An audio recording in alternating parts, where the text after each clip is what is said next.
এই তুই বলতো ইতিহাস কাকে বলে?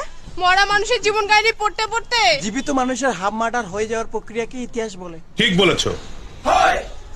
এই শোনো একটা গান বলি, হ্যাঁ? যদি তোর ডাক শুনে কেউ না আসে। এই কুত্তা বাচ্চা, এইটা বলে ডাকবে, ঠিক শুনবে ম্যাডাম, ওর বাপ শুনবে, 14 গোষ্ঠী শুনবে। हरामी हो बेटा। তোর পরিবারের সবথেকে ছোট সদস্য কে রে? দিদিমণি, আমার বাবা। কারণ কারণ আমার বাবা রাত হলে আমার মার সঙ্গে শোয়।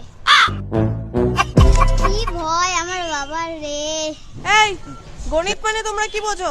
গণিত ওই অঙ্ক অঙ্ক সাবজেক্টের কথা কইছিস? ওটা তো এক নম্বর ধোকেবাজ মাল। হ্যাঁ, ও একটা মেয়ের সাথে প্রেম করেছিল সেই মনে প্রাণে, তারপরে মেয়েটা ধোকা দিয়ে গেছে, ওর এক্স হয়ে গেছে মেয়েটা। তারপরে থেকে তো গণিত বলে কি এক্স কে খোঁজো, তারপরে থেকে দেখেন না বলে কি এ প্লাস বি এর এক্স কত, ওর এক্স কত, এর এক্স কত। শালা কি ধোকেবাজ লোক রে। গণিত সাবজেক্ট